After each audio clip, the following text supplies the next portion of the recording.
GM, and I really enjoyed that. I was also a company chaplain. Right next to me working was a guy named Hyder from Iraq. Became good friends with him about the same time the war in Iraq started, the second war in Iraq.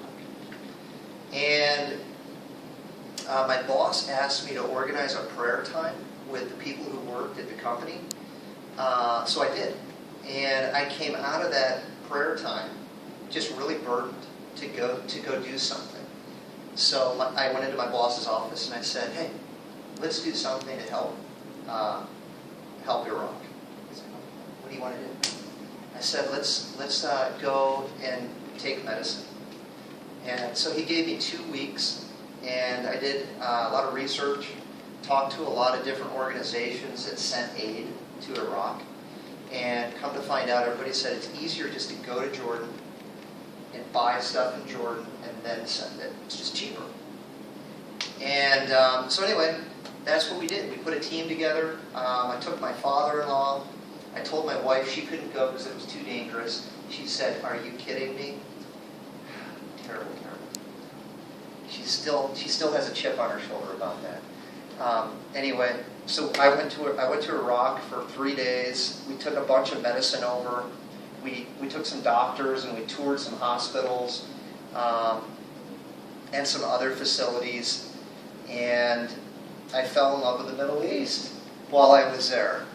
And I said, "Hey, this is a neat place. I'd love to come back here." I called my wife on the phone. She said, "I told you! You didn't believe me!"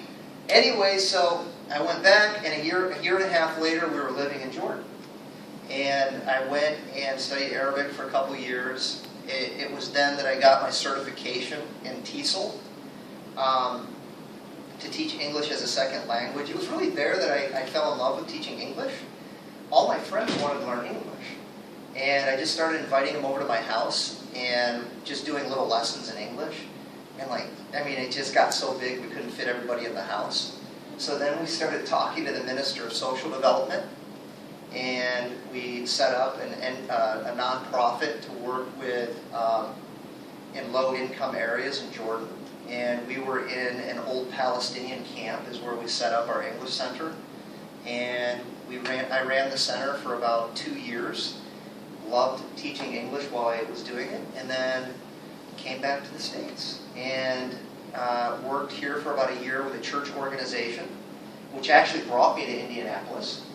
And I heard about some friends that were doing conversational English at ELS, so I came down and I said, "Hey, of course I already love teaching English, so I started teaching English, and I've been here ever since, and just moved here full time." And I'm currently working on a master's in TESOL right now. So listen, as you suffer, I suffer. All right, I'm writing papers too and trying to get my education, add another piece of my education. So that's what I'm doing. All right. You don't have to be as long-winded as me if you don't want. All right. So tell us something about yourself. Could be anything. Yeah, it could be anything. She may not want to be recorded either. So You don't need to record? you don't care. Well, good, record it. Yeah, that'll be fun. Well, I used to be afraid of heights, and then one of my friends told me that I have to face my fears and do something about it. So she called me and she told me, let's do skydiving. No. Oh, by the way, give us your name.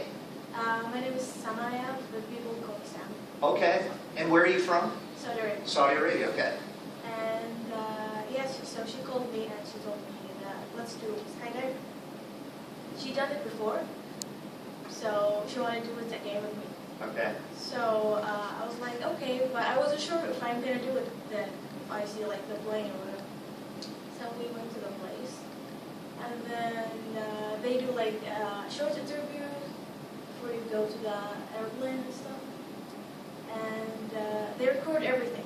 Wow. Yeah. So we went to the plane, and there was 4 of us, in the same plane, and each person has his coach. Okay. So I was the first one. My experience. Oh, yeah. Wow. So I was the first one, and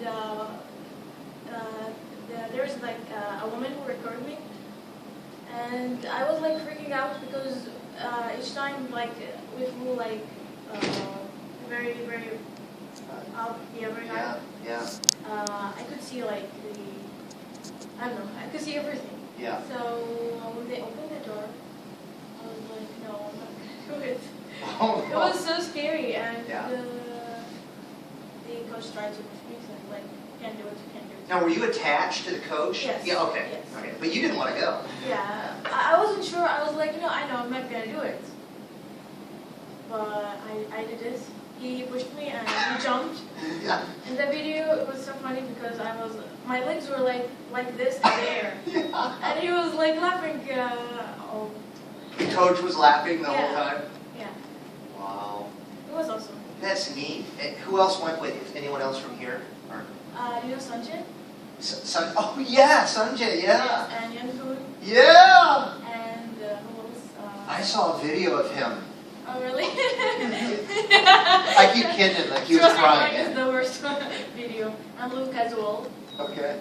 That's neat. That was here, right? In the state? Yes. In Chicago or in... In Indianapolis. And how, can I ask you how much it cost?